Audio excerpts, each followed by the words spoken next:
Halo semuanya warga YouTube, perkenalkan nama saya Anggun Setiawan, saya dari Universitas Pekalongan, Fakultas Perikanan, Program Studi Budidaya Perairan dengan nomor NPM 03. Di sini saya akan sedikit mempresentasikan tentang bioteknologi dengan materi transgenik. Sebelumnya, apa sih itu transgenik teman-teman? Nah, pasti kan belum pada tahu apa sih transgenik. Saya akan sedikit menjabarkan tentang transgenik teman-teman. Ada di transgenik.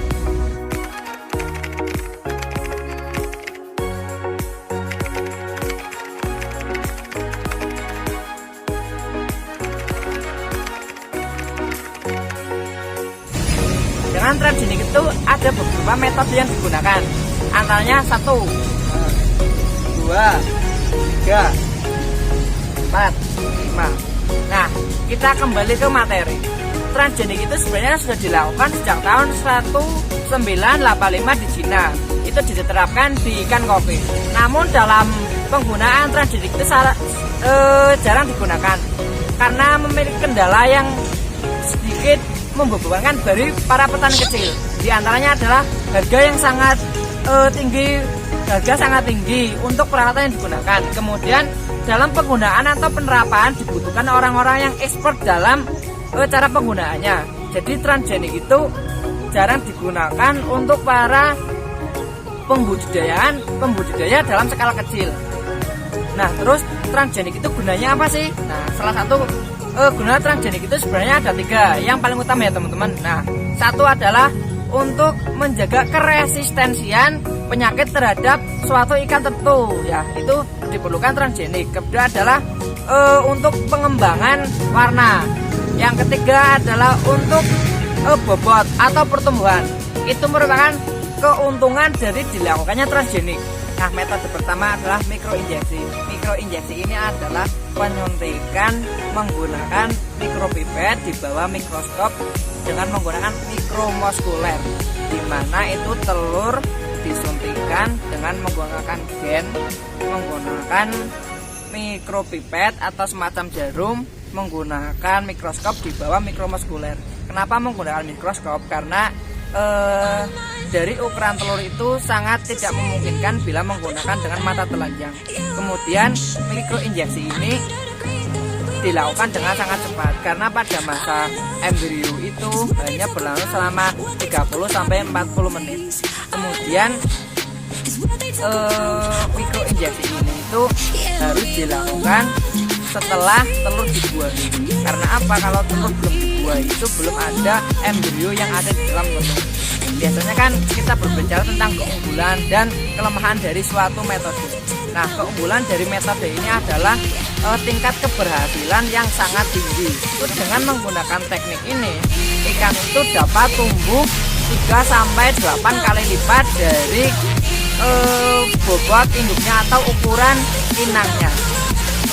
Kelemahannya adalah dalam penggunaan metode ini, orang yang melakukan itu harus sangat expert atau harus berpengalaman, karena metode ini adalah metode yang paling sulit. Kemudian adalah waktu pelaksanaan atau penyuntikan itu dilakukan sangat cepat. Dari itu tidak semua telur yang digunakan itu dapat disuntikan karena hanya berlangsung 30-40 menit saja. Metode kedua adalah elektroforensis. Metode ini menggunakan alus sengatan listrik bertegangan pendek untuk membuat atau melemahkan membran supaya dalam transfer gen itu dapat berlangsung secara maksimal. Nah, metode ini itu sudah digunakan dalam ikan-ikan berskala konsumsi. Nah, seperti channel, catfish, salmon, dan ikan kap. Nah, keuntungan dari metode ini adalah dapat dilakukan secara massal karena dalam penyengatan aliran listrik itu dilangsungkan itu banyak atau dalam satu tempat sperma, tidak seperti mikroinjeksi yang satu persatu disuntikan. Kedua adalah kalau berbicara tentang kelemahan dan keuntungan, sekarang kita berbicara tentang kelemahan. Kelemahan itu adalah 1, keefektifan itu tidak seefektif dari mikroinjeksi tersebut. Nah, metode yang ketiga adalah infeksi virus. Infeksi virus ini merupakan metode menggunakan bantuan virus, di mana transfer gen itu menggunakan bantuan selimut virus yang disalurkan kepada inangnya.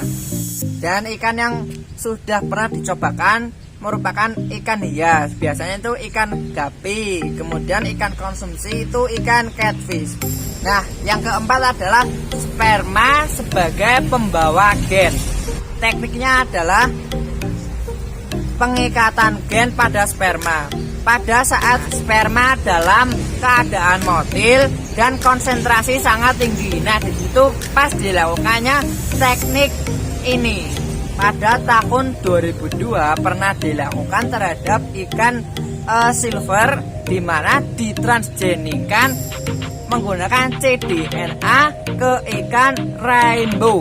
Nah, itu sudah merupakan salah satu contoh pengaplikasian dari teknik ini atau teknik keempat. Nah, metode kelima adalah particle gun atau biolistik. Teknik ini adalah DNA diikat dengan miropartikel atau biasanya menggunakan alat semacam tembakan yang ditembakkan ke sel telur ataupun sperma yang akan digunakan. Keuntungan dari metode ini adalah satu adalah mudah ditangani dalam satu tembakan. Kedua adalah partikel dapat masuk secara dalam di suatu jaringan. Ketiga adalah dapat digunakan di berbagai jaringan. Nah, kelemahannya adalah pembelian alat atau harga alat yang sangat mahal. Dari kesimpulan materi yang saya sampaikan, metode yang digunakan itu ada 5, dan metode paling efektif menurut saya adalah metode mikroinjeksi, karena mikroinjeksi itu tingkat keberhasilan sangat tinggi. Namun dengan penggunaan mikroinjeksi dibutuhkan orang-orang yang expert dalam cara pengaplikasiannya, dan juga cara pengaplikasian itu dilakukan dengan sangat singkat sekitar 30-40 menit. Mungkin sekian dari presentasi yang saya bisa sampaikan ke warga YouTube sekalian. Kurang lebihnya saya minta maaf. Saya ucapkan terima kasih. Wabillahi taufiq wal hidayah. Wassalamualaikum warahmatullahi wabarakatuh. Sekian dan sampai jumpa.